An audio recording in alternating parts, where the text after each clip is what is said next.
ਸਤਿ ਸ਼੍ਰੀ ਅਕਾਲ ਦੋਸਤੋ, ਇੱਕ ਵਾਰ ਫਿਰ ਤੋਂ ਤੁਹਾਡੇ ਸਭ ਦਾ ਸਵਾਗਤ ਹੈ ਤੁਹਾਡੇ ਆਪਣੇ ਇਸ ਚੈਨਲ ਜੀਓ ਟਿਊਟੋਰੀਅਲ ਫਿਜ਼ਿਕਸ ਦੇ ਵਿੱਚ। ਬੱਚੋ ਅੱਜ ਦਾ ਜੋ ਲੈਕਚਰ ਹੈ ਸਾਡਾ ਉਹ +2 ਸਾਇੰਸ ਦੇ ਲਈ ਟੌਪਿਕ ਦਾ ਨੇਮ ਹੈ એનર્ਜੀ ਬੈਂਡਸ। ਨਵਾਂ ਯੂਨਿਟ ਹੈ ਯੂਨਿਟ ਨੰਬਰ 9। ਬੜੇ ਧਿਆਨ ਨਾਲ ਸਮਝਿਓ, ਕੁਝ ਚੀਜ਼ਾਂ ਐਸੀਆਂ ਨੇ ਜੋ ਪੁਰਾਣੀਆਂ ਨੇ ਆਪਾਂ ਕਵਰ ਅਪ ਕਰਦੇ ਹੋਏ ਕੁਝ ਨਵੀਆਂ ਚੀਜ਼ਾਂ ਦੇ ਉੱਪਰ ਪਹੁੰਚਣਾ ਅੱਜ। ਬੜੇ ਧਿਆਨ ਨਾਲ ਸਮਝਿਓ, ਕੰਡਕਟਰ, ਇਨਸੂਲੇਟਰ, ਸੈਮੀਕੰਡਕਟਰ ਨਵੀਆਂ ਚੀਜ਼ਾਂ ਤੁਹਾਡੇ ਲਈ ਕੀ ਹੈ। ਸੈਮੀਕੰਡਕਟਰ ਇੱਕ ਨਵੀਂ ਚੀਜ਼ ਹੈ। कंडक्टर इनसूलेटर आप चंगी तरह समझते हैं। कंडक्टिविटी को उसी चंगी तरह पढ़िया हुआ, रेसिस्टिविटी को उसी चंगी तरह पढ़िया हुआ यूनिट नंबर 2 ਦੇ ਵਿੱਚ करंट इलेक्ट्रिसिटी।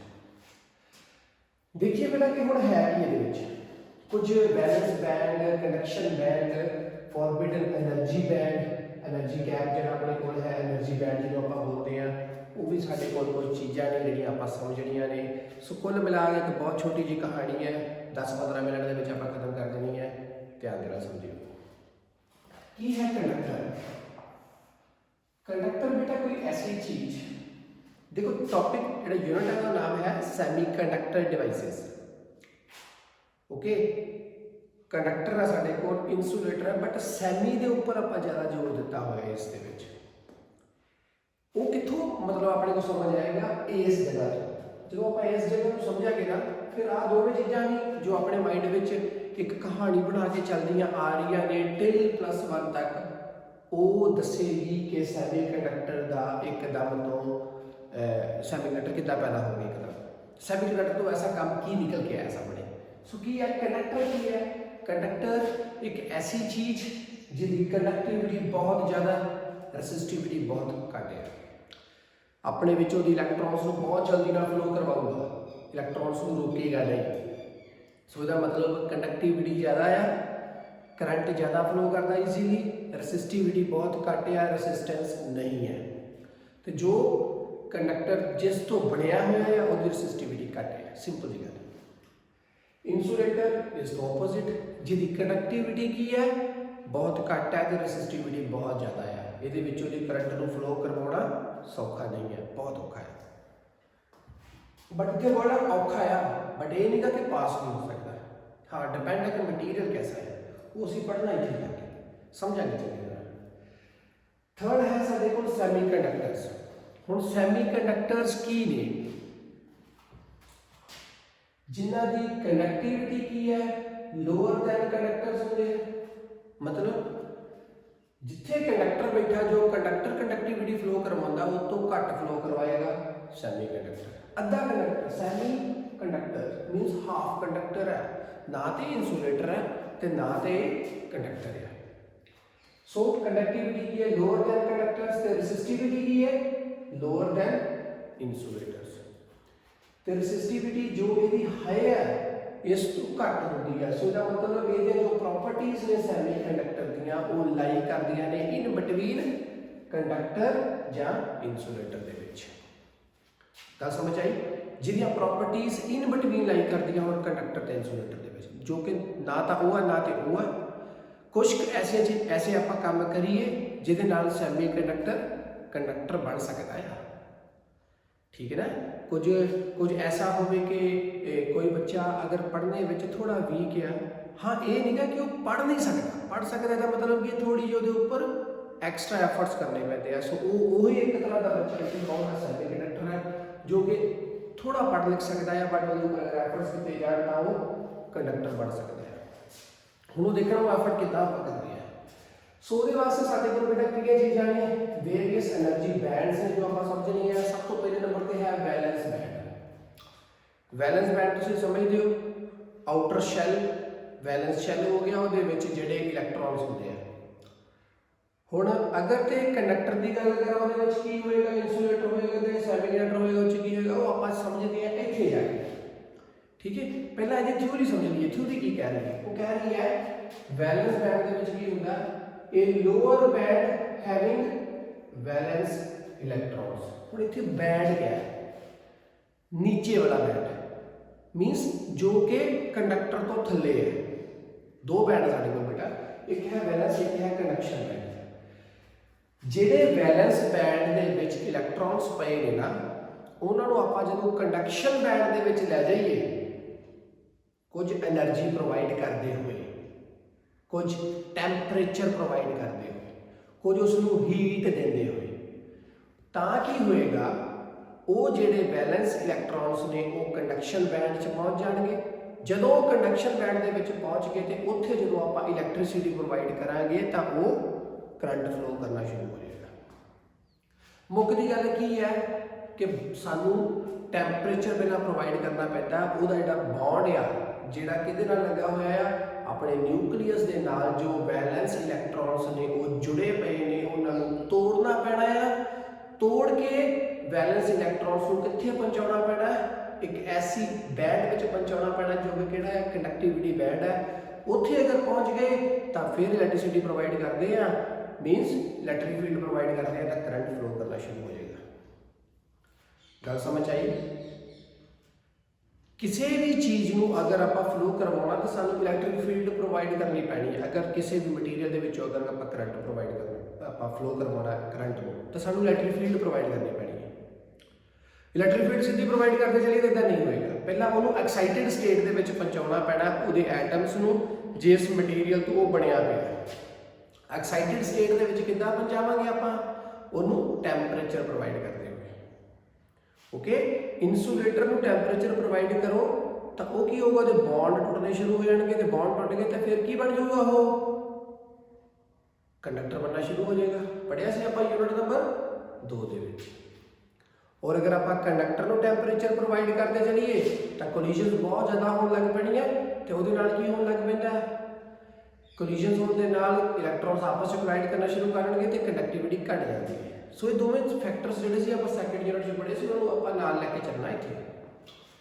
ਸੋ ਕੀ ਹੈ, ਵੈਲੈਂਸ ਬੈਂਡ ਕੀ ਹੈ, ਲੋਅਰ ਬੈਂਡ, ਨੀਚੇ ਵਾਲਾ band, lower band having wellness electrons, ਜਿਹਦੇ ਵਿੱਚ ਵੈਲੈਂਸ ਇਲੈਕਟ੍ਰੋਨਸ ਪਏ ਹੋਏ ਨੇ। ਇੱਕ ਵਾਰ ਸਮਝੋ, ਕੋਈ ਮੇਰੇ ਕੋਲ ਐਟਮ ਹੈ, ਬਾਹਰ ਸ਼ੈਲ ਹੈ, ਇਹਦੇ ਵਿੱਚ ਜਿਹੜੇ ਵੈਲੈਂਸ ਇਲੈਕਟ੍ਰੋਨਸ ਮੰਨ ਲਓ, ਇਹਦੇ ਵਿੱਚ 2 3 4 ਸਿਲੀਕਨ ਮੰਨ ਲਓ, ਸ਼ੈਲ ਹੋਰ ਹੋਣਗੇ। ਬਾਹਰ ਵਾਲੇ ਵੈਲੈਂਸ ਇਲੈਕਟ੍ਰੋਨਸ, ਵੈਲੈਂਸ ਸ਼ੈਲ ਦੇ ਵਿੱਚ ਜਿਹੜੇ ਇਲੈਕਟ੍ਰੋਨਸ ਨੇ 4 ਨੇ। ਹੁਣ ਜਿਹੜੇ 4 ਨੇ ਉਹ ਆਪਣੇ ਆਪ ਇੱਕਦਮ ਕੰਡਕਟਿਵਿਟੀ ਸ਼ੋ ਨਹੀਂ ਕਰਨਗੇ। ਉਹਨਾਂ ਵੈਲੈਂਸ ਇਲੈਕਟ੍ਰੋਨਸ ਨੂੰ ਵੈਲੈਂਸ ਬੈਂਡ ਦੇ ਵਿੱਚੋਂ ਨਿਕਾਲ ਕੇ ਕਿੱਥੇ, ਐਕਸਾਈਟਿਡ ਸਟੇਟ 'ਚ ਲੈ ਕੇ ਜਾਣਾ ਪੈਣਾ, ਜਿਹੜਾ ਕਿ ਕੀ ਹੈ, ਕੰਡਕਸ਼ਨ ਬੈਂਡ। ਜਦੋਂ ਉੱਥੇ ਪਹੁੰਚ ਗਏ ਫਿਰ ਆਪਾਂ ਅਗਰ ਇਲੈਕਟ੍ਰਿਕ ਫੀਲਡ ਪ੍ਰੋਵਾਈਡ ਕਰੀਏ ਤਾਂ ਉਹ ਕੰਡਕਟਿਵਿਟੀ ਸ਼ੋ ਕਰ ਦੇਗਾ।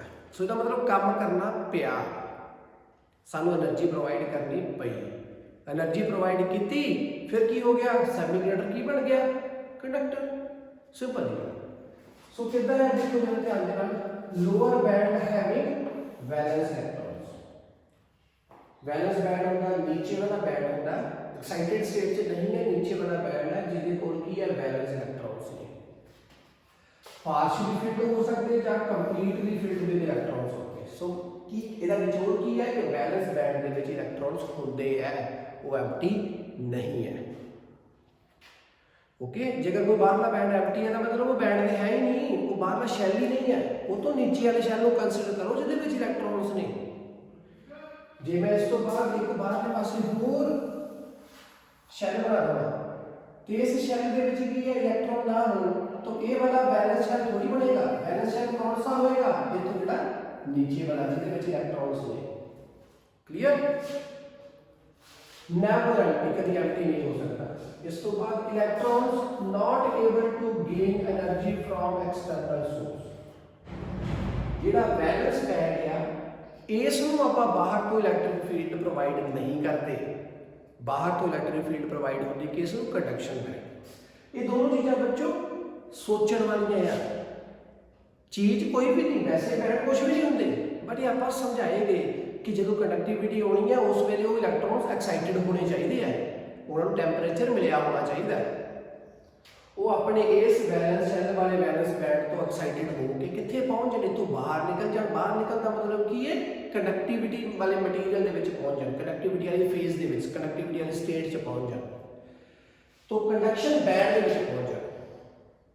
ਆਪਾਂ ਕੀ ਕਰਦੇ ਪਏ, ਆਪਾਂ ਉਸੇ ਦੇਖੋ ਉਹ ਸਾਰੇ ਐਟਮਸ ਨੇ, ਉਹਨਾਂ ਦਾ ਮਟੀਰੀਅਲ ਬਣਿਆ ਹੋਇਆ, ਉਸ ਨੂੰ ਆਪਾਂ ਇਲੈਕਟ੍ਰਿਕ ਫੀਲਡ ਪ੍ਰੋਵਾਈਡ ਕੀਤੀ ਹੈ, ਠੀਕ ਹੈ। ਉੱਥੇ ਕਿਤੇ ਕੋਈ ਇਹ ਥੋੜੀ ਆ ਰਿਹਾ ਕਿ ਵੈਲੈਂਸ ਬੈਂਡ ਹੈ ਜਾਂ ਕੰਡਕਸ਼ਨ ਬੈਂਡ ਹੈ। ਮੈਂ ਮਟੀਰੀਅਲ ਨੂੰ ਇਲੈਕਟ੍ਰਿਕ ਫੀਲਡ ਪ੍ਰੋਵਾਈਡ ਕੀਤੀ ਹੈ, बट वो पहला स्टार्टिंग तो की है मटीरियल को एक्साइटेड करना पैना है टैंपरेचर प्रोवाइड करके उसनों इंसुलेटर है या फिर सैमी कंडक्टर है उसनों पहला कंडक्टर बनाना पैना है टैंपरेचर दे के एक्साइटेड हो गया दिता तो फिर असं मटीरियल में इलैक्ट्रिक फील्ड दी ना जो आप बाद इलैक्ट्रिक फील्ड दी हुई है तो सच केस की होगा उस करंट पास करना शुरू हो गया ये दोनों चीज़ा समझाने वास्ते है कि दो एक बैंड होंगे हैं दे आप जो इलैक्ट्रिक फील्ड दे रहे हैं किस दे रहे हैं मटीरियल नहीं दे रहे हैं ओके जो भी वायर है not able to gain energy from external source means electric field जी आप इस नहीं देंगे इस दी होती है सो ये कोई भी एनर्जी गेन नहीं करेगा किस तो इलैक्ट्रिक फील्ड तो ये एनर्जी की बेटे गल मैं कर रहा हाँ ये की है कि ये वाले जो इलैक्ट्रॉन्स ने ये कोई भी गेन नहीं करते electric field from the external surface external source तो ये कोई भी इलैक्ट्रिक फील्ड गेन नहीं करते पे इलैक्ट्रॉन्स ओके वो कौन करता होगा कंडक्शन बैंड करता है इसका मतलब ये नहीं कि इसको एनर्जी नहीं देते इसको एनर्जी दे के इनको एक्साइटेड करना पड़ेगा टेंपरेचर देना पड़ेगा temperature in the form of energy ही है heat energy okay so electrons move करना शुरू करनगे इथों बैलेंस चो ब्रेक डाउन होके निकल के कंडक्शन च पहुंच गए उत्थे अपन इलैक्ट्रिक फील्ड देती तो फिर वो कंडक्टिविटी आ गई next do not contribute current balance band they which current contribute नहीं होता वो बैलेंस बैंड चो निकल कंडक्शन बैंड दे विच पहुंच जाण फिर जाके की होएगी कंडक्टिविटी होएगी तो कंडक्टिविटी कित्थे है कंडक्शन बैंड च सो जदों तक बैलेंस जिहड़े अपने कोल इलैक्ट्रॉन्स ने वो जदों तक बैलेंस बैंड तो निकल के कंडक्शन बैंड च नहीं पहुंच जाते उन्नी देर तक कंडक्टिविटी नहीं आएगी तो कंडक्टिविटी मीन्स एक्साइटेड स्टेट जो तक नहीं पहुंच जाते केमिस्ट्री की लैंग्वेज में नेक्स्ट है अपने को कंडक्शन बैंड अपर बैंड ऊपर वाला बैंड लोअर से ऊपर band having no electrons at 0 kelvin अगर मैं 0 केल्विन की गल करा टेंपरेचर 0 केल्विन है एट दैट टाइम ਉਹਦੇ ਵਿੱਚ कोई भी इलैक्ट्रॉन्स नहीं होगा 0 degree temperature 0 kelvin okay at room temperature थोड़ा बहुत आमतौर टेंपरेचर रूम टेंपरेचर के ऊपर की होएगा मे बी एम्प्टी उस वेले जो एम्प्टी हो सकती है जब partially filled with electrons means room temperature जो कि इस तो थोड़ा ऊपर होया उस दे ऊपर जाके की होएगा ਜਿਹੜੇ ਵੈਲੈਂਸ ਬੈਂਡ ਦੇ ਵਿੱਚ ਵਾਲੇ ਇਲੈਕਟ੍ਰੋਨ ਸੀਗੇ ਉਹ ਕੰਡਕਸ਼ਨ ਬੈਂਡ 'ਚ ਪਹੁੰਚ ਸਕਦੇ ਆ ਡਿਪੈਂਡ ਆ ਮਟੀਰੀਅਲ ਕਿਹੜਾ ਹੈ ਪਹੁੰਚ ਸਕਦੇ ਆ ਜਾਂ ਰੂਮ ਟੈਂਪਰੇਚਰ ਦੇ ਉੱਪਰ ਵੀ ਕੰਡਕਸ਼ਨ ਬੈਂਡ ਜਿਹੜਾ ਆ ਉਹ ਐਮਟੀ ਹੀ ਹੈ ਸੋ ਇਹਦਾ ਮਤਲਬ ਜੋ ਮੈਂ ਟੈਂਪਰੇਚਰ ਦਵਾਂਗਾ ਫਿਰ ਵੈਲੈਂਸ ਵਿੱਚੋਂ ਇਲੈਕਟ੍ਰੋਨਸ ਨਿਕਲ ਕੇ ਕੰਡਕਸ਼ਨ ਬੈਂਡ 'ਚ ਜਾਣਗੇ ਓਕੇ ਸੋ ਰੂਮ ਦੇ ਉੱਪਰ ਵੀ ਉੱਥੇ ਪਹੁੰਚ ਸਕਦੇ ਆ ਜਦੋਂ ਮੈਂ ਟੈਂਪਰੇਚਰ ਹੋਰ ਪ੍ਰੋਵਾਈਡ ਕਰ ਦਵਾਂਗਾ ਤਾਂ ਫਿਰ ਉਹ ਕੰਡਕਸ਼ਨ ਬੈਂਡ ਵਿੱਚ ਆ ਹੀ ਜਾਣਗੇ electrons gain energy from the external source means ये इथे इलैक्ट्रिक फील्ड जिहड़ी आ वो प्रोवाइड की जाती है किस नूं पॉजिटिव नेगेटिव ओके इलैक्ट्रॉन्स गेन करते हैं energy from the external source तो एनर्जी गेन करते हैं ते कंट्रीब्यूट करंट मैं फिर थोड़ा बेटा बोल दूंगा इथे एनर्जी का मतलब की है कि इलैक्ट्रिक फील्ड कनेक्शन बैंड में दी गई है तो फिर करंट जेड़ा फ्लो करना शुरू हो गया तो इथे जेडे इलैक्ट्रॉन्स होंगे वो एक्साइटेड होके इथे पहुंचे हैं तो इथे जेड़ा मैं एनर्जी का वर्ड बोलिया सी कि इलैक्ट्रिक फील्ड इन्हें दी जा रही है ना कि इसको तो ये दोनों चीज़ें वैसे होंदियां कोई भी मटीरियल दी जाती है बस ये विच ये एटम के नाल जुड़े हुए ने बैलेंस इलैक्ट्रॉन्स थोड़ा टेंपरेचर दे के उन्होंने एक्साइटेड फेज में लाना पैंदा कंडक्शन बैंड च लाना पैंदा फिर जाके कंडक्टिविटी दे वो जो शुरू हो जाती है इलैक्ट्रिक फील्ड की हेल्प के नाल नेक्स्ट है बच्चों एनर्जी बैंड गैप या एनर्जी गैप हुण वो की है दोनों बैलेंस और कंडक्शन बैंड दे विचकार कितना डिफरेंस है कितनी एनर्जी दी जाए कि इहदे विच बैलेंस बैंड चो इलैक्ट्रॉन निकल के इत्थे पहुंच जाए वो एनर्जी के अकॉर्डिंगली इन्हां दोवां दे विचकार गैप बनिया होता है हुण गैप भी तो कुछ नहीं होना चाहिए ये भी चीज़ मनी है देखो ये चीज़ां समझाने वास्ते बढ़िया ठीक है होंदियां कुछ भी नहीं जो आप कोई टैंपरेचर देता वैलेंस जो इलैक्ट्रॉन कंडक्शन च आ गया मतलब एक्साइटेड हो गए फिर कंडक्टिविटी शुरू हो गई तो कितना टैंपरेचर दिता कितने अमाउंट की एनर्जी दी कि वो स्पेसिफाई करूँगा कौन energy band gap okay separation between highest energy level highest energy level मीनस balance band के बहुत सारे लैवल्स होंगे, जो सब तो उपरला लैवल है वो balance band and lowest conduction band का लैवल। इन्हां दोवां दे विचकार दी सैपरेशन आ वो की होगी energy band gap, energy gap जिहਨੂੰ बोलते हैं। फ्री फ्रॉम इलेक्ट्रॉन्स, इत्थे कोई इलेक्ट्रॉन्स नहीं होंगे, इलेक्ट्रॉन जस्ट इत्थों इत्थे पहुंचदे आ, इत्थे हुंदे कुछ नहीं, ये खाली आ पूरी जगह। इत्थे सिर्फ अमाउंट ऑफ एनर्जी ट्रांसफर की जा रही है, दी जा रही है, कितने अमाउंट की एनर्जी इत्थों दे के इत्थे पहुंचाई गई है बस। जो बैलेंस खत्म नाले अगे कंडक्शन शुरू हो जाता, थोड़ी जी गैप तो बाद ਉਹਦੇ ਵਿੱਚ ਕੀ ਹੈ ਉਹ ਦੱਸ ਰਿਹਾ ਸਿਰਫ ਤੇ ਸਿਰਫ ਇਹ ਕੋਈ ਬੈਂਡ ਥੋੜੀ ਨਾ, ਇਹ ਸਿੰਪਲ ਕੀ ਹੈ એનર્ਜੀ ਹੈ। ਇਹ એનર્ਜੀ ਦੱਸੇ ਕਿ ਦੋਵੇਂ ਬੈਂਡ ਕਿੰਨੀ ਦੂਰੀ ਤੇ ਬੈਠੇ ਇੱਕ ਦੂਜੇ ਨੂੰ। Free from electrons, it is decided by the amount of energy required to move the electrons from the valence to the conduction band। ਹੁਣ ਇਹ ਕਿੰਨਾ ਬੈਂਡ ਗੈਪ ਹੈ, એનર્ਜੀ ਗੈਪ ਬੈਂਡ ਜਿਹੜਾ ਹੈ ਕਿੰਨਾ बड़ा है वो दसेगा। वो कौन डिसाइड करेगा कि कितने अमाउंट की एनर्जी लगी है कि ਇਹਦੇ ਵਿਚਲਾ ਇਲੈਕਟ੍ਰॉन शिफ्ट हो के ਇੱਥੇ पहुंच गया है। ओके, जिन्नी ज्यादा अमाउंट की एनर्जी लगेगी, जिन्ना ज्यादा एनर्जी लगी का मतलब की है कि वो काफी दूर ने, जे घट लगी फिर लगी है, जे नहीं लगी तो फिर दूसरे नाल ही लगे हुए हैं। क्लीयर? ਹੁਣ ਆਪਾਂ ਸਮਝਦੇ ਹਾਂ ਇਸ ਤੋਂ ਅੱਛੇ ਤਰੀਕੇ ਨਾਲ ਕਿ ਕੰਡਕਟਰ, ਇਨਸੂਲੇਟਰ ਔਰ ਸੈਮੀਕੰਡਕਟਰ ਦੇ ਵਿੱਚ ਇਹ ਚੀਜ਼ਾਂ ਹੋਣ ਕਿਦਾਂ ਦੀਆਂ ਨੇ। कंडक्टर के विच की होगा, कंडक्शन बैंड ते बैलेंस बैंड दोवें एक दूसरे के ऊपर ओवरलैप ही हो चुके हैं। मीनस जिहड़ा बैलेंस बैंड है और कंडक्शन बैंड एक दूसरे विच ओवरलैप है, जां कह लो कि कंडक्शन बैंड दे विच भी थोड़े इलेक्ट्रॉन्स ऑलरेडी प्रेजेंट होणगे, पार्शियली फिल्ड हुंदा है। किदां पार्शियली फिल्ड है कि ओवरलैप है, दोवां च कुछ भी कह लो कि ਜਦੋਂ कभी भी आप कंडक्टर ਨੂੰ इलैक्ट्रिक फील्ड देने ਆ ਉਹ ਉਸੇ ਵੇਲੇ ਕੰਡਕਟਿਵਿਟੀ ਸ਼ੋ ਕਰ ਦਿੰਦਾ। ਕਿਉਂ? ਕਿਉਂਕਿ ਉਹਦੇ ਵਿੱਚ ਤਾਂ ਆਲਰੇਡੀ ਫ੍ਰੀ ਇਲੈਕਟ੍ਰॉन्स ਹੈ ਨਹੀਂ, ਕਿਉਂਕਿ ਉਹਦਾ ਉਹਦਾ ਬੈਲੈਂਸ ਬੈਂਡ ਤੇ ਕੰਡਕਸ਼ਨ ਬੈਂਡ ਦੇ ਉੱਪਰ ਓਵਰਲੈਪ ਵੀ ਹੈ। ਕਲੀਅਰ? ਸੋ ਪਹਿਲਾ ਰਿਕੁਆਇਰਡ ਅਮਾਉਂਟ ਦਾ ਟੈਂਪਰੇਚਰ ਸਾਨੂੰ ਦੇਣ ਦੀ ਲੋੜ ਨਹੀਂ ਹੈ ਕੰਡਕਟਰ ਵਾਲੇ ਕੇਸ 'ਚ। ਇਲੈਕਟ੍ਰਿਕ ਫੀਲਡ ਪ੍ਰੋਵਾਈਡ ਕੀਤੀ ਉਸੇ ਵੇਲੇ ਕਰੰਟ ਸਟਾਰਟ। ਓਕੇ, ਤਾਂ ਸਾਨੂੰ ਸਟਾਰਟਿੰਗ ਤੋਂ ਕੋਈ ਐਕਸਟਰਾ ਕੰਮ ਕਰਨ ਦੀ ਲੋੜ ਨਹੀਂ ਪਈ, ਕੰਡਕਟਰ ਆਲਰੇਡੀ ਕੰਡਕਟਿਵਿਟੀ ਆਰਾਮ ਨਾਲ ਕਰ ਰਿਹਾ ਹੈ।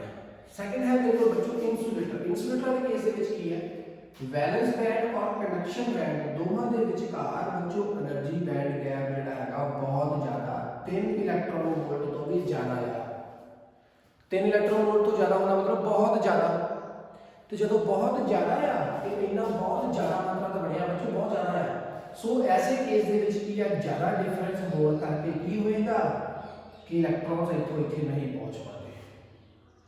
अगर थोड़ा घट होएगा तो हाँ इंसुलेटर में कंडक्टर बन सकता है, अगर मैं रिक्वायर्ड अमाउंट की हीट देना रहा, टेंपरेचर देना रहा, क्योंकि उचित हो सकता है कि थोड़ा बैंड गैप घट हो गया, बट वो 3 इलेक्ट्रॉन वोल्ट तो ज़्यादा ही होता है। ओके, सो अगर बैंड गैप बहुत ज़्यादा 6-7 इलेक्ट्रॉन वोल्ट का हो तो उसमें कभी भी कंडक्टर नहीं बना सकता, जिवें कि डायमंड वाला केस है। Diamond is a good insulator. So इत्थों निकल के इत्थे इलेक्ट्रॉन को पहुंचाना देखना बड़ा एनर्जी बैंड गैप कितना है। इंसुलेटर वाले केस में बहुत ज़्यादा है, सो मैं जितनी मर्जी हीट दे जावा वैलेंस इलेक्ट्रॉन्स कंडक्शन बैंड के विच नहीं पहुंच सकते। ओके, इत्थों निकल के इत्थे नहीं पहुंच सकते। हाँ, कुछ मटीरियल पहुंच सकते जिहड़े कि बिल्कुल इहदे लागे छागे होण, 3 इलेक्ट्रॉन थोड़ा जिहा उपर होवे, सच केसिस दे विच वो इंसुलेटर कंडक्टर बन सकता है। थर्ड है मेरे बच्चों सेमीकंडक्टर। कैसे केस दे विच की है, दोवां दे विचकार दा जिहड़ा बैंड गैप है वो 3 इलेक्ट्रॉन वोल्ट तो घट होंदा है। सो थोड़े जे अमाउंट की हीट देने दे नाल एक सेमीकंडक्टर की है वो कंडक्टर बन सकता है।